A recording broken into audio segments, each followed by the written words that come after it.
Hello and welcome back to Pulsar Games, sponsored by Gong's Cards. So I've got a back-to-back deck profile for you from this weekend. I intended two events, one on Saturday, one on Sunday. Saturday I came in 7th place and Sunday I came on 6th, obviously with Traptrix as you've seen. I only changed 3 cards over the entire list over the weekend, so the list is practically the same. And I'll go over those 3 cards at the end. So we play 3 Traptrix Bodycut, 3 Traptrix Vermelio, and 3 Traptrix Mantis. These are going to be your core 9 Traptrix monsters that you want to open, because each of you gives you an additional card, which lets you play further. And then we play 2 Traptrix Dionea and 2 Traptrix Arachnacampa. Dionea is really good for the reset, so if you don't need to pop it if you're going first, you can special it from the main deck with Serra, reset the trap you discard off Holitea. It's nice for that. It's insane follow-up as well, where you can, once you've set up and it comes back to your turn, normal summon it, summon a Traptrix, get an additional advantage there. Then so strong. Arak is really good just for extending into, however you have to be careful because it does lock you into plants and insects from the extra deck. However, it's always nice to hold one in hand, or in some combos you'll leave one on the board just to protect your back row as well. So that's it for the main deck Traptrix monsters, pretty simple. For hand traps we played 3 Ash and 3 Droll. Played 3 Imperm as well, go on, we'll show those there. So we played these 9. I think Droll is at the moment kind of mandatory, even though I don't like the card, but I think you have to play it.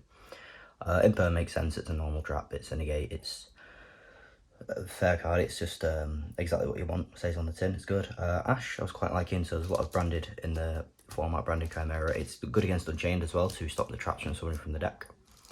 It's nice against a lot of things, to be fair. I've quite enjoyed using Ash. Just it's just always consistent for you. And for the rest of the monsters, so I played 3 Parallel Exceed. I was playing Shade Brigandine in the past, however, I've decided on Exceed for the moment because it means you can get to the rank 4 without Sobraflesia, without using a normal trap, so without using a special off Serra as well.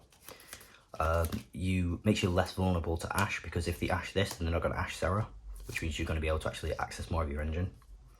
Then I played 3 Kaijus, so we played Gameciel, Kumungus, and Godala. So the reason we play these is we also play Kaiju Slumbus, that's why they're 3 different ones. Gameciel's the weakest, and these 2 are both insects, which means you can actually make some additional plays with them. For the rest of the spells, we played 1 Trap Garden and 2 Dark Ruler No More. Dark Ruler was really good.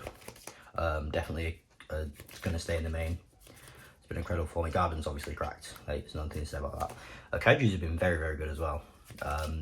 If they don't put up too many negates and it's all sort of like interactive interruptions, Slumber just wipes the board, or if you open a Kaiju it deals with obviously most things. So I was happy with all of this. And for the trap lineup, or I should say the trap hole lineup, we play 3 Holitea, that's pretty mandatory, and for the actual interactive trap holes we play 2 Floodgate, 1 Nightmare and 1 Gravediggers. I was very happy with this ratio. I don't think you really need any of the others. I've looked at quite a few of the others and they're quite interesting, but Floodgate is just deals with every deck. Gravediggers is very good against Unchained, and Nightmare as well can also be really good against Unchained. So if you go first, you're going to set up some stuff, and they're going to summon the Blue Dog, the level 6, and if they try to pop on field, you can Nightmare it, and then it doesn't actually extend further than that. Same with the big guy that can pop a card on the field. They summon from hand, discard a card, pop a card. You can Nightmare it, and then they won't resummon because it's already been summoned that turn. Nightmare is obviously very consistent, but yeah, those 4 trap holes I was very happy with. For the extra deck, I played 3 Serra. It's pretty standard really. I played 1 Cularia and 1 Atibus, so I played the full firm. Cularia is actually quite good for re-establishing stuff. If you're against a grind game, which you excel in grind games, getting to reset your trap holes pushes really far ahead. Getting a summon at every end phase is really strong. You can bring back Dionea to reset and then you get to keep it, etc. Mantis, Mamelo, you know the score. Atibus is okay just for negating things, killing, OTKing, makes you guys massive. The last link I played was Nightmare Unicorn.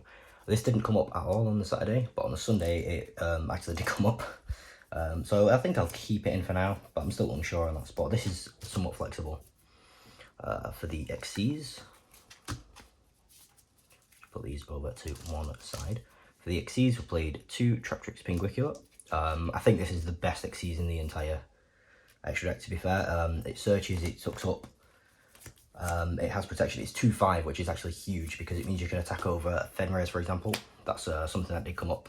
I was able to normal summon, activate Holotea. It's obviously you lose an advantage, but normal summon, activate Holotea, make Pingy, attack over it, make phase 2, detach, search a rack, go into Saros, special rack, set a card. You just get some business going. Play 1 Rafflesia.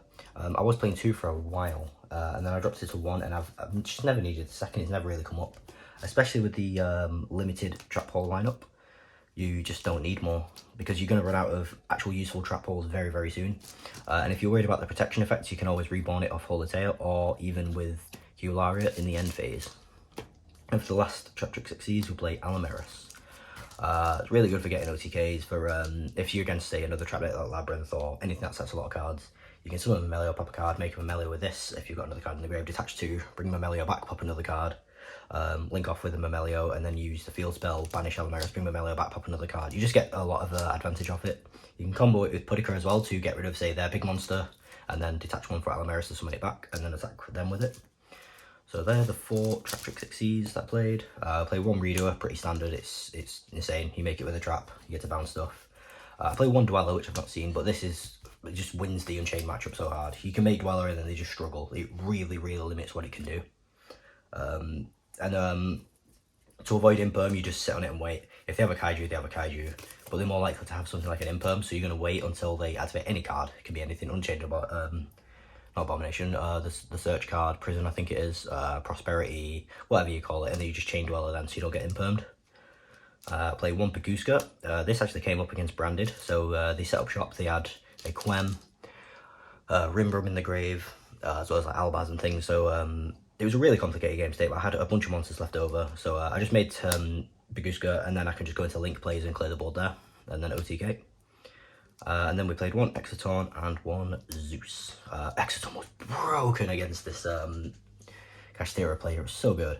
Again, I just normal summon, activate trap. He's got full board, I'm like, okay. He's got like a Fenrir, Unicorn, and like another card. He chose to leave those instead of make a Rise, which I think is actually better against Traptrix because you need multiple layers of interaction rather than just one Arise Heart. And he's got 1 set, so I make Exoton, nuke the board. His set was a land, so it does nothing. I attack for 0, make Zeus, and then I've got, you know, some sort of recurrence for the next turn. So Exoton's been really good. So that's it for the extra deck, and moving on to the side deck. As you can see, we played 1 Pancratops. For the Saturday, this is where the difference comes in. I played 3 Dimension Shifter. However, for the Sunday, I decided to take Shifter out as it wasn't really very useful. I didn't find it to do too much, and I wanted something for Pearly, so I changed it to 3 Book of Eclipse. This is what I'm going to use from now on, the Book of Eclipse. But Shifter's still okay, and I never actually drew the Eclipse when I sided it in. So you can, this is somewhat a flex slot, you could say. Play the 3rd Dark Ruler no more, 1 Duster, 2 Lightning Storm, and 1 Cosmic. All pretty standard really. You just want to, even against Unchained, you just want to nuke the back row and then you can actually deal with the board that's there. Whereas if they've still got back row, then you deal with a Rage, they can bring it back, they can pop a card, they can do loads of things. Where if you just deal with the back row and then you can actually play. For the last 6, 3 Solemn and 3 Dimensional Barrier. Solemn I think is just a mandatory in the side deck for when you go first. You just want to stop things like evenly. To some extent you want to stop like Lightning Storm Dusters, but you have a rack for that as well, so it's not too bad. But it just deals with things. Against Pearly you can stop the normal summons, or if they hard rank up into Noir you can just stop that. It's so strong. And then the 3D barrier is obviously clutch. Against Pearly you can just call Xyz when you need to. Against Vanadium you can call Synchro. Oh yeah, and when you call Xyz, if you've got say Rafflesia and etc on the board, if they have materials they're not affected by this card, so you yeah, they're not negated by it because Traptrix. What else do these do? Obviously against the fusion decks, Chimera branded, called Fusion, you're having a good time. It's pretty standard. Triggers Sarah, which is cracked. But yeah, that's the list. This is what I'll be going with in the future, but you can opt for Shifter. I have seen Shifter in some lists. So just figure out what you will. You can even change it up completely if you like. The one thing I'm not happy about is the 1 Cosmic Cyclone. It's super random, but I just wanted more cards to deal with back row and I couldn't find room for the others because I think every other card is more valuable. As I said, the hardest matchup is Pearly, so you need something for going second, which is why you've got the Book of Eclipses. You've got Kaijus as well, which does help. You can Cosmic Snipe the trap in the standby, sorry, in the draw phase, so that they don't draw the extra like 3 cards. So that's what happened to me on the Saturday. One of my losses was Pearly, because he just drew like 6 in game 3, and I'm like, ah, I see. And I just didn't have like a Kaiju or anything to deal, so That's how it was. But yeah, that is the list. I was quite, like I say, quite happy with it overall. I'm going to run this list in the future. And yeah, so I'm going to give a shout out to Kong's Cards. You can find the link to the website down below. If you use TeamKong5, the code, you will get 5% off as well. I'll also post that in the description so you can copy it. But yeah, I would appreciate likes, comments, subscribes, all that stuff. Comment your thoughts, comment your builds. I'll be happy to see them. But anyway, I've been Pulsar Games, and thanks for watching.